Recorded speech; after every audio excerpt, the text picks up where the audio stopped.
Assalamualaikum warahmatullahi wabarakatuh. Perkenalkan, nama saya Holdia Melsita dari program studi Tadris Matematika YIN Kerinci.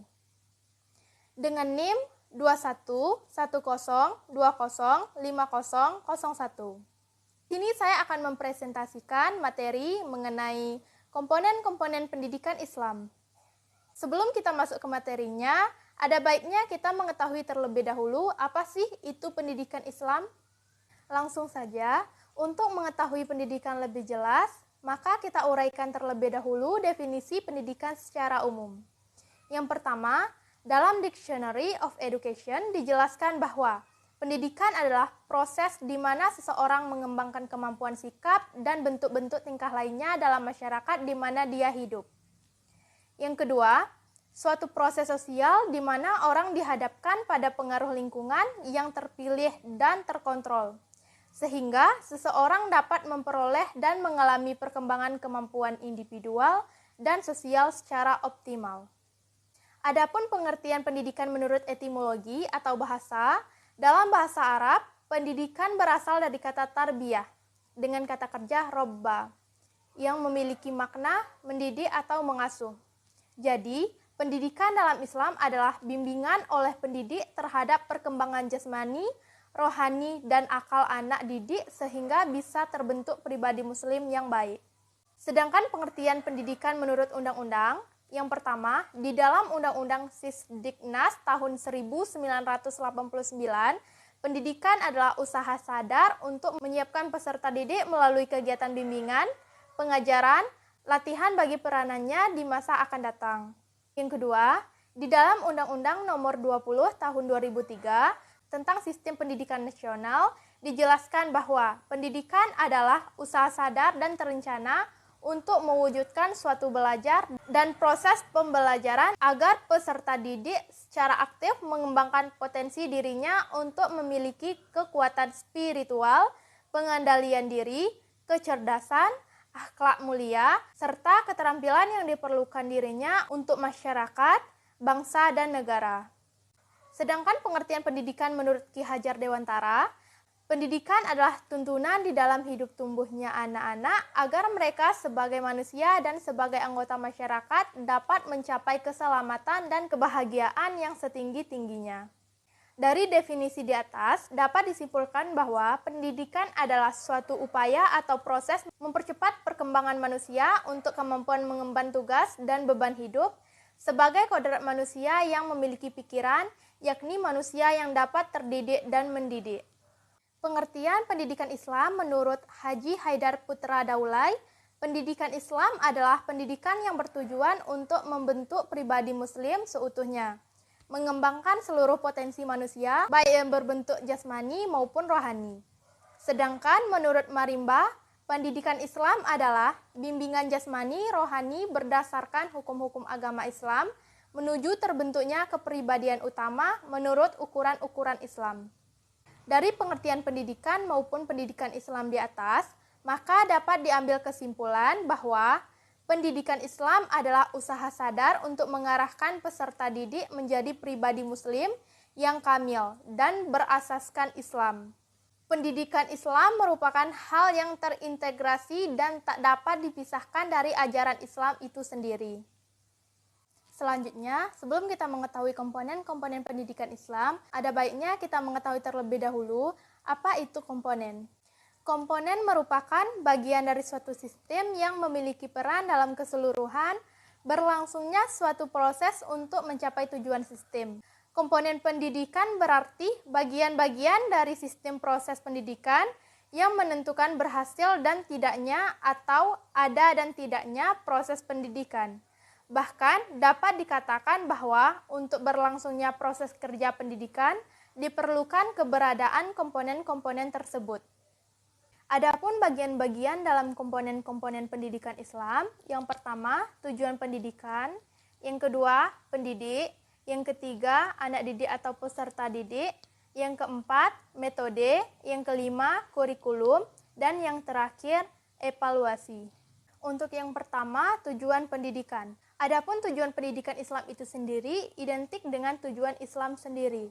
Tujuan pendidikan Islam adalah membentuk manusia yang berpribadi muslim kamil serta berdasarkan ajaran Islam.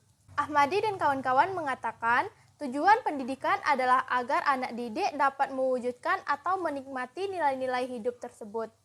Memiliki kekayaan harta, menghayati keindahan atau kesenian, pengetahuan luas, berwatak sosial, berperan dalam bidang kekuasaan dan takwa kepada Tuhan Yang Maha Esa. Yang kedua, pendidik. Pendidik adalah orang yang memiliki tanggung jawab untuk mendidik.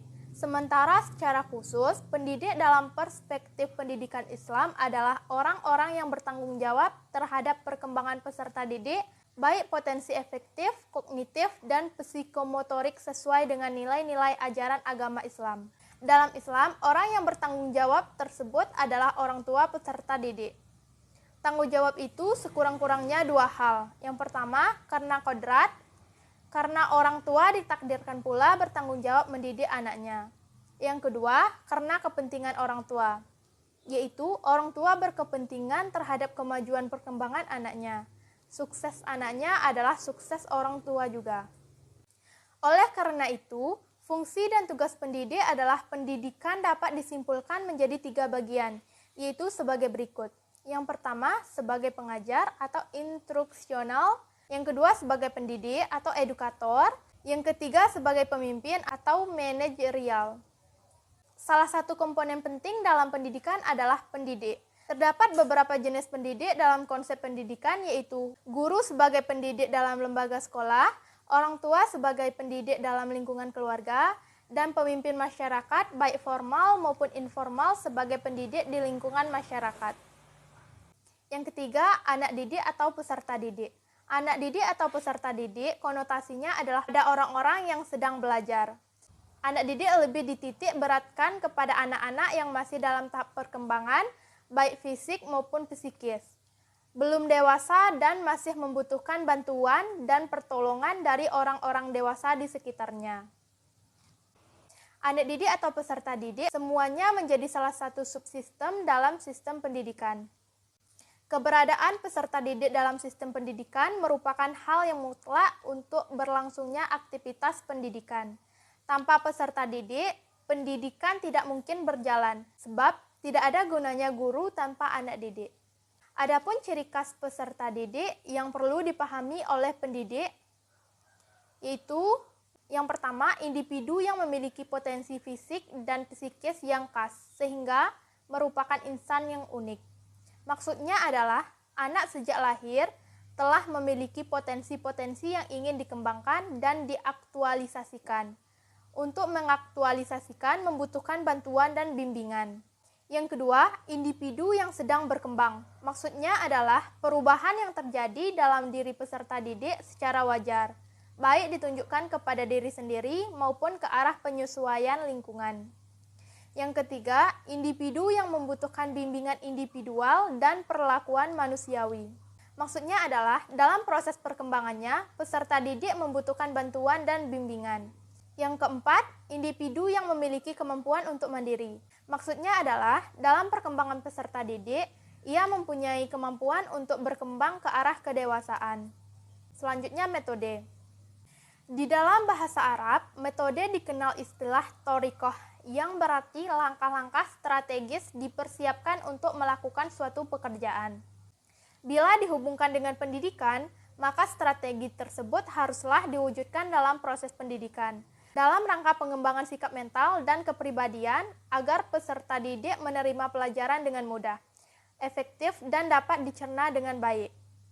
Metode mengajar dapat diartikan sebagai cara yang digunakan oleh pendidik dalam mengadakan hubungan dengan peserta didik pada saat berlangsungnya proses pembelajaran. Dengan demikian, metode mengajar merupakan alat untuk menciptakan proses pembelajaran. Al-Nahlawi berpendapat bahwa terdapat beberapa metode dalam pendidikan Islam, yaitu yang pertama, ada metode hiwar Qur'ani dan Nabawi. Hiwar atau dialog ialah percakapan silih berganti antara dua pihak atau lebih melalui tanya jawab mengenai suatu topik mengarah kepada suatu tujuan. Yang kedua, metode kisah Qur'ani dan Nabawi. Metode kisah disebut juga metode cerita, yakni cara mendidik dengan mengandalkan bahasa. baik lisan maupun tertulis, dengan menyampaikan pesan dari sumber pokok sejarah Islam, yakni Al-Quran dan Hadis. Pentingnya metode kisah diterapkan dalam dunia pendidikan, karena dengan metode ini akan memberikan kekuatan psikologis kepada peserta didik. Dalam artian, bahwa dengan mengemukakan kisah-kisah Nabi kepada peserta didik, mereka secara psikologis terdorong untuk menjadikan nabi-nabi sebagai uswah atau suri tauladan. Yang ketiga, ada metode amsal atau perumpamaan. Metode ini, guru memberikan contoh perumpamaan kepada peserta didik dalam menyampaikan materi pembelajaran yang sulit untuk dipahami. Jadi, dengan menggunakan metode perumpamaan, peserta didik lebih mudah memahami apa yang dimaksud. Yang keempat, ada metode keteladanan. Metode ini disebut juga metode meniru. Peserta didik cenderung meneladani gurunya dan menjadikannya sebagai tokoh identitas dalam segala hal. Sebab secara psikologis anak adalah seorang peniru yang ulung. Yang kelima, metode ibrah dan mau'izah. Metode ini disebut juga metode nasihat, yakni suatu metode pendidikan dan pengajaran dengan cara pendidik memberi motivasi. Menurut Al-Quran, metode nasihat hanya diberikan kepada mereka yang melanggar peraturan. Yang keenam, ada metode targhib dan tarhib. Metode ini disebut pula metode ancaman dan atau intimidasi, yakni suatu metode pendidikan dan pengajaran dengan cara pendidik memberikan hukuman atas kesalahan yang dilakukan peserta didik. Istilah targhib dan tarhib dalam Al-Quran dan As-Sunnah berarti ancaman atau intimidasi melalui hukuman yang disebabkan oleh suatu dosa kepada Allah Subhanahu wa Ta'ala dan Rasul-Nya. Jadi ia juga dapat diartikan sebagai ancaman Allah Subhanahu wa Ta'ala melalui penonjolan salah satu sifat keagungan dan kekuatan ilahiyah agar mereka atau peserta didik teringat untuk tidak melakukan kesalahan. Selanjutnya, kurikulum. Kurikulum merupakan sebuah wadah yang akan menentukan arah pendidikan. Berhasil atau tidaknya sebuah pendidikan sangat tergantung dengan kurikulum yang digunakan. Kurikulum adalah ujung tombak bagi terlaksananya kegiatan pendidikan. Tanpa adanya kurikulum, mustahil pendidikan akan dapat berjalan dengan baik, efektif, dan efisien sesuai yang diharapkan. Oleh karena itu, kurikulum sangat perlu untuk diperhatikan di masing-masing satuan pendidikan. Dalam konteks ini, kurikulum dimaknai sebagai serangkaian upaya untuk menggapai tujuan pendidikan. Selanjutnya, evaluasi. Pengertian evaluasi secara harifah berarti evaluation dalam bahasa Inggris, al-takdir dalam bahasa Arab, penilaian dalam bahasa Indonesia. Akar kata evaluasi yaitu value dalam bahasa Inggris, al-qimah dalam bahasa Arab, nilai dalam bahasa Indonesia. Dengan demikian, secara harifah, evaluasi pendidikan dapat diartikan sebagai penilaian dalam bidang pendidikan atau penilaian mengenai hal-hal yang berkaitan dengan kegiatan pendidikan. Dalam pendidikan Islam, evaluasi merupakan salah satu komponen dari sistem pendidikan yang harus dilakukan secara sistematis dan terencana sebagai alat untuk mengukur keberhasilan atau target yang akan dicapai dalam proses pendidikan Islam dan proses pembelajaran. Demikianlah komponen-komponen dalam pendidikan agama Islam. Keseluruhan komponen-komponen tersebut merupakan satu kesatuan yang saling berkaitan dalam proses pendidikan Islam, yang bertujuan untuk mencapai tujuan pendidikan. Baik, itu saja materi pembahasan dari saya. Jika terdapat kesalahan, saya mohon maaf. Saya tutup dengan wassalamualaikum warahmatullahi wabarakatuh.